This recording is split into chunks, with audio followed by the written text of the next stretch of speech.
Welcome back to the SimGeeks podcast. We are your hosts, William Belk and David Schablock.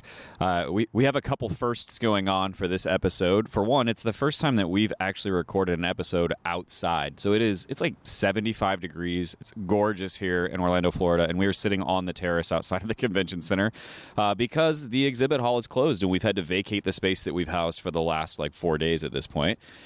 And the weather is so beautiful that it's almost ironic of how many people's flights have gotten canceled already and will be canceled in the next 24 hours because the snow that's coming in up north. You know, and I was going to say this is also the first episode that we've had an international guest, but as of 2 hours ago, that is actually bullshit because we had David Hollowell come and join us this morning. But we are here with Ebert Waller, who is the Sim Director for Sim Amsterdam. We've known Elbert for about 4 years now. We met at another conference a bunch of years ago and have kind of kept in touch over the years. You guys more so than me. So, Elbert, give us your background and explain what you do and how you got into simulation. Well, thanks for inviting me on the podcast. It's my first time, so really excited to be here with you guys and meet up again. I'm originally an anesthesia nurse. There's, of course, a little bit of difference in how the anesthesia is organized within the Netherlands and America. And within that program, the residents are mandatory, have an obligation to follow team simulation training for at least once every year of their residency. And so we had a program, and it was outside our hospital, and then it was a big reorganization, and we started our own little sim center. And I was fortunate enough to be asked by Maartje van Haperen, who is my colleague, to join her. And so we slowly started building our sim work. And I'm an anesthesia nurse, and then for the sim I'm the program director. So I mainly focus on content, learning objectives, creating the cases, creating new content. I am a CHSOS, which is horrible for non-native English speakers to get out. It's not much better for us sometimes. Hence why some of the nicknames have come out. Yeah, that's actually where we went from. So more and more development. We started with only anesthesia residents, then staff anesthesiologists joined, then anesthetic nurses joined, then OR scrub nurses joined, and then the surgeons joined and the perfusionists, and well, the whole hospital slowly starts to join. So how was that process of growing? What struggles were there? Well, we have to start with one main advantage we have, and that's our professor of anesthesiology is a big advocate for this educational thought and this educational idea. And he already 10 years ago said, well, I think we need to go to a world where everything that you could practice or learn on something, well, let's say plastic or not human or in any way or form, we should try to incorporate that. We should not let the patient be the first time you do an IV, a catheter, an intubation or whatever. That's how I explain it is, to people that don't do what we do, and it's such a hard description, I said, it's a place that we can have the EMS, doctors, physicians, pharmacy, everybody make their mistakes on the plastic people before they have to do them on you. And usually that gets the most head shakes of, oh, yeah, that'd be good. Because, all the doctors up until this point made all their mistakes on real people. Absolutely. And of course, that's for a large part that still is true. But we're slowly trying to shift the balance. So because his vision was very clear on that point, that the biggest struggle with everything, of course, is time and money. For us, that's personnel at the moment. And that was it 5, 6, 7 years ago as well.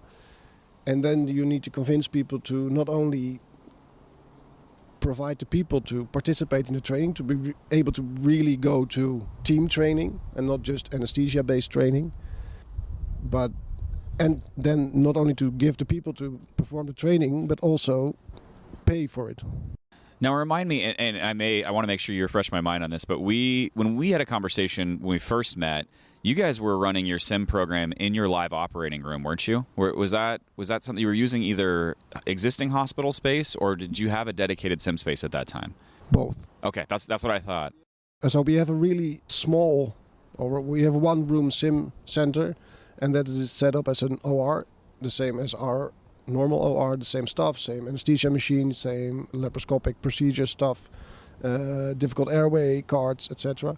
And that's solely for the anesthesia and surgical ward training. And then for almost all the other groups we now facilitate, we go to their native space, to call it. And so the emergency bay, PACU, ICU, whatever. So we haven't talked on our show much about in situ simulation in the past, right? Which is, it sounds like pretty much what you guys are doing. And not to derail the conversation, but just out of curiosity, what are the steps that you have to take to be, to be safe in those spaces? We can't take sim equipment or sim medications in there. Are you using live medications and unexpired equipment? How is it that you're going about that? Yeah, well, we tried to go into that area with either expired medication or sim medication, etc. But we are located, our sim room itself is located next to the OR theater. The hospital was very clear. You are so close, you are not allowed to stock up on out-of-date medication or fake medication or whatever you want to call it, that we can only use real stuff. I mean, if somebody put something in his pocket in a training and goes out and then has a real case, and I mean... Well, and there's been incidents like that here in the U.S. that I'm aware of, where we've had, fake medications and fake IV fluids end up in an actual, ward, and outcome was not good. So, I mean, it can't happen. Exactly. For that reason alone, that's what, I mean, it only has to happen once. So, you and I talked, or all three of us talked right before we started recording this, and you were kind of highlighting some differences, both within simulation and just in everyday life. Most of our listeners are here in the U.S. We do have listeners all over the world, but most of them are right here in the United States. What are those major differences? You've been over to the States a few times now. You're about to make a major move, not quite to the States, but it sounds like coming to North America. So give us a rundown of what those drastic changes are going to be for you. Yeah, well, I think, and we did discuss this a little bit, I think the major difference between the Netherlands in healthcare and the United States is that over here, for us, it's much more nurse-driven. And we see it at the conference over here as well. A lot of nurse-driven programs, a lot of nurse schools who have really large simulation activities. And in the Netherlands, it's mainly physician-driven.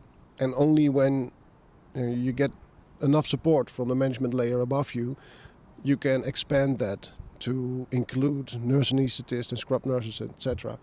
But I feel it's the other way around over here. And that there's much more nurse-driven programs, much more nurse-driven healthcare. I mean, nurses here it's an institution. If you want to be a nurse, for us it feels like, it is a real profession you want to be. There are kids who want to be nurses. In the Netherlands, I think that's not so much. And you want to be a doctor. I think that will be one of the big changes for us, and we're moving to Toronto. So I'm really interested to see they have a sort of mixed version of healthcare as an organization side, as the anesthesia department is concerned. They have the NHS system from England. So I'm really interested to see, especially my wife, who will be working there as an anesthesiology fellow, to see how she will cope and find a change between our system, where you always have two people, an anesthesia nurse and an anesthesiologist per case, compared to this system. So, you and I have met and had a very, very good kinship over projects, building things, and all things sim nerdism and sim geekism, if you were. What are some of the projects you've built? Describe some of those, the catheterization, and just, I'll let you talk about that. Let's be clear. I mean, I've learned from you that there has to be one thing very clear for every build, and that needs to be the learning goal. Correct. The learning objective. Yep. Let's get that out of the way so we have that on podcast. It's your fault. I'm okay with this. Yeah, I thought you might be. That's what I've been trying to incorporate, and that's where the builds we have done come from. And the first one is a real simple one, and of course we sort of adjusted on what we could find on the internet, because we help each other. The community is really nice. We built an IV trainer, and especially for ultrasound, because there was just a practical wish from the anesthetic nurses to be trained in that, and then coming back to the how do you create large exposure without using a lot of patients. We needed a task trainer. I've been practicing with a few ones, and there are of course a few commercial ones, and they are very, very expensive. Yes. I mean, the Blue Phantom, I think, is $750 for us a piece. And then you can't aspirate, and you can't... I mean, it works with the ultrasound, but that's almost about it. It's for placement mainly. Yeah. The learning objective, if you were, is placement, and you needed some advanced things. Well, maybe not even that more advanced, but especially more cheap. Because $750 for, we have 70 anesthesia nurses. If you would want to train them all, and you poke those things a few times and they're done. So what we did, we got just normal food gelatin and mixed it up with fiber. Included some Amazon latex tubing, and I got some containers at a dollar store equivalent in the Netherlands, threaded the new latex veins through it, poured in the gel, and it was fine. It was ultrasoundable, we could flush, and even with 2 syringes just very easily create an artificial arterial and venous flow and pulse. So people could differentiate on the ultrasound. All right, this is the one I want. This is not the one I want. This one has a pulsatile flow. I'll go for the venous one. And they would perform the ultrasound guided IV placement, and then they get a flush when they were in the right place, and they could insert the whole catheter. And the fun part is when you're done, you get the container, you put the gelatin back in, you put it in a microwave, and all the holes are gone, and you can use it again. Exactly. And I think we got to €5 $5 for one case. And you can actually expand that and do that. Absolutely. It fits into the budget so much better. But some of your bigger projects, though, for In Situ, you've done, was it arterial catheterization, the ECMO, and Yeah, we started, I think, in 2019 with cardiac surgery sim. And that was a really interesting time because there was, as usual, no time to create. There was, in this unique case, there was a little bit of budget, and we had no idea. So that was a really nice combination. The learning objective was very clear. We need to start team training where we incorporate the full cardiac thoracic suite in there. So perfusionists, OR scrub nurses, dedicated OR scrub nurses for the cardiac ward, the surgeons, the residents from them, and then the anesthesia side. So we needed cases that everybody could participate something. And of course, not every case needs to be anesthesia-based or perfusion-based, but every part of them need to have some learning goals met during those sessions. interprofessional education, IPE? Absolutely. With In Situ, because if I remember right from the video, and if we're allowed to share that, I'd love to link the video. Of course. You even roll the patient down the hall into the suite. You're doing, and that's what's amazing about it is, And that's our sim center. and that video is just mind-blowing as far as how detailed and how you rapidly built something that met learning objectives for a massive interprofessional education center, and it's just neat to see. Yeah. It was a great job. I love like the build up. So anybody that doesn't know you, obviously, if they're Instagram people, Sim Amsterdam has an account and they share a lot of what they do. They're very collaborative. I've pulled you in on a lot of projects, and you're just a big member of this community. Yeah, I think I addressed this a little bit already. There's a big community, and if you don't know how to do something, there is somebody who will already has figured it out. So ask around. Well, and I think the big takeaway here is, despite the drastic differences between where you're at and where you're working and where we're at and we're working, we all face similar challenges, right? Absolutely. I mean, you were just explaining how we have to get innovative because we don't necessarily have the budget to purchase all the solutions that are out there. That's no different from any sim center here or any sim center in other countries like Mexico or Nigeria or wherever else, right? There's all these locations, and all of us face the same problems. We have a goal, we need to obtain it. We can't really afford the commercial solution at times, and maybe we can, but no matter what, we have budget constraints, and sometimes that forces us to get a bit creative. Yeah, and I think that actually is a really good thing. Yeah, absolutely. Because just going for the commercially available solution might not really fit your learning objectives, but it's the quick and dirty way to do it. If you have the money and the resources. I mean, of course, we've bought some stuff as well. Always. Yeah, exactly. You're going to budget for what you can, and then sometimes we just have to create solutions otherwise. Absolutely. So that's and we did the first build in 2019, and now we're at version 3 point, I don't know anymore. What's your favorite material you've found in this journey of creating? Like, because did you have a tinkering background and a building background? Nope. No. So this is all new for your industry. And so, what is your favorite material that you got to play with? Oh, flex foam, by a mile. Yeah. I love the stuff. Yeah. So you're using a lot of Reynolds stuff. And so here's the thing. So you get Smooth on. Yep. What's the distributor called? FormX. Oh, you buy it from Formex. Got it. Yeah, I follow them. There's a shop in Amsterdam, so that's the easiest for us. That's great. Yeah. Here, our Formex is Reynolds Advanced Material, who is here. So their new clay is neat, but not for this time to talk. So talking about differences in simulation, what would you say that, other than physician-led and things like that, what are the things that you see here that they're just a difference there to here? Well, the first time we came over here, we thought about simulation as high-fidelity team training. That was our definition.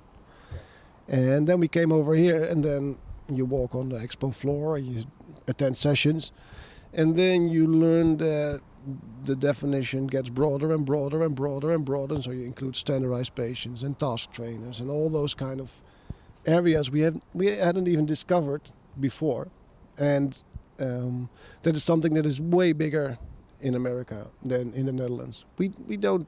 I mean, nursing schools or anesthesia department. When I was being trained for an anesthetic nurse, no simulation. Not for an IV. We didn't even have an IV arm. You've been over here several times, and we talk about in the United States the cost of coming to a conference like this, the travel, which is exponentially more for you, but yet you still see the serious value in coming here to these events. Yes, and I think the value shifts. You start with the sessions and the expo hall, and you get overwhelmed. We have 3 colleagues with us for this trip who have never been, and they are, well, as we were probably the first time we came, overwhelmed with the vendors, with all the possibilities. You want all the new gadgets you see immediately. Tesla suit. I mean, we wanted the dog, we wanted everything we see on the floor, and I have to. I mean, it's not the fun part to discourage them for some of the ideas they get from the floor, but that's part of it. And now slowly it shifts to some more dedicated sessions, and let's be honest, these moments, not all on podcast, luckily, because I think then the rating would be more than explicit. But these are the moments I think for me are where the value lies. I fully agree. There's so much value out of everything, but to me, it's the networking, the interconnection, the meetings, and things like that. And we don't get to see you that often, so it's very important.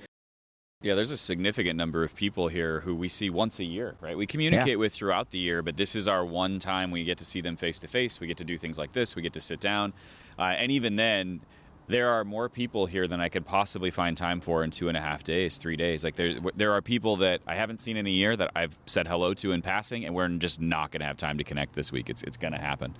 And it just gives us so much guilt when we've been recording on the show floor and people come by and they wait for a little while. And I'm like, I really want to talk to you, but I'm also doing this. And we hate to disappoint anybody, but we love when people come by and say hi. We've met people that I've only seen, names of on the internet, Mike Hilliard was one. And there's other people that I are just meeting for the first time here. Wonderful, amazing people. And how many times is this for you that you've come over? Well, I think we started here, and of course, for the people who don't know, the conference moves around and it has a set pattern. So we did the whole pattern. We started Orlando, LA, San Diego, San Antonio, and then COVID, and then we skipped one, and now we're here back. So I think it's 5 or 6 for us. Yeah, because you weren't in Los Angeles last year, were you? No, we skipped LA. That's right. That was still the height of a lot of a mess at the time. Yeah, we couldn't really make, it was very uncertain, of course. So planning was hard, and then last minute scheduling and rostering we're all clinicians. So every single one from the Sim Center is working on the floor. So still practicing every day. Practicing medicine and anesthesia. So what percentage of your job would you say is sim, and what would you say is still practicing patient care? Officially, Yes.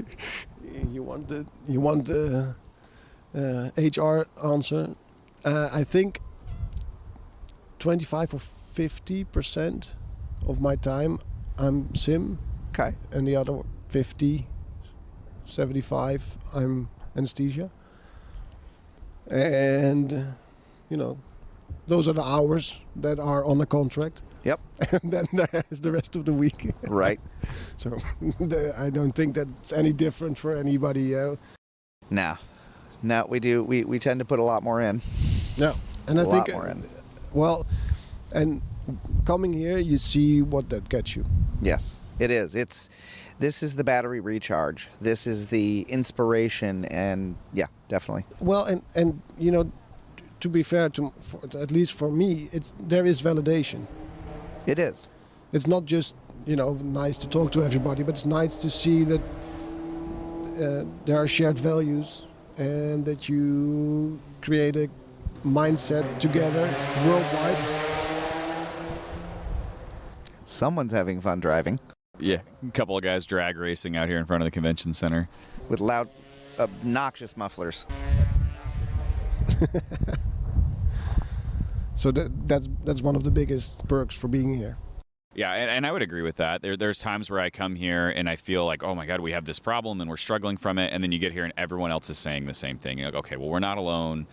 Everyone else is dealing with this. And it's okay that we haven't found the correct solution yet, because no one else has either. And it's something else that we can work on. Yep. But yeah, it definitely, like you said, it's validating to come out and hear that the problems we have are the same problems you're having, I don't know, 12,000 miles away or whatever it is, right? And so there's a lot of communication that goes on in the week that we're here. There's a lot of sharing of ideas. There's also a lot of sharing of complaints and other issues. And so to see that we're all in the same boat is refreshing. I'm not crazy, am I? You have that conversation like, well, you're crazy, but on this topic, not so much. Yeah. All right, well, Elbert, this has been fun, man. We've been talking about this for a while, trying to get you on. And just like we talked with David earlier, sometimes it's just nicer to be in person, because we could do this via Zoom as well. But the time difference and everything else, just being here with you, man, this has been a good time. It's been an absolute pleasure and honor to be here with you. It is awesome to get to see you again. I'm glad we're able to and meet your amazing team. Really wish Tom was here. Oh, well, he will be next year. That sounds lovely. Yeah, next year we'll be, a whopping 2,500 miles that way. We'll be back in San Diego, right? Yeah, I think that's where it is. Yeah, I think so. I cannot wait for next year. I hope to join you again. I hope you do. All right, so for the SimGeeks podcast, my name is David Schoblock. And I am William Belk. We appreciate you listening. Thank you. Good night.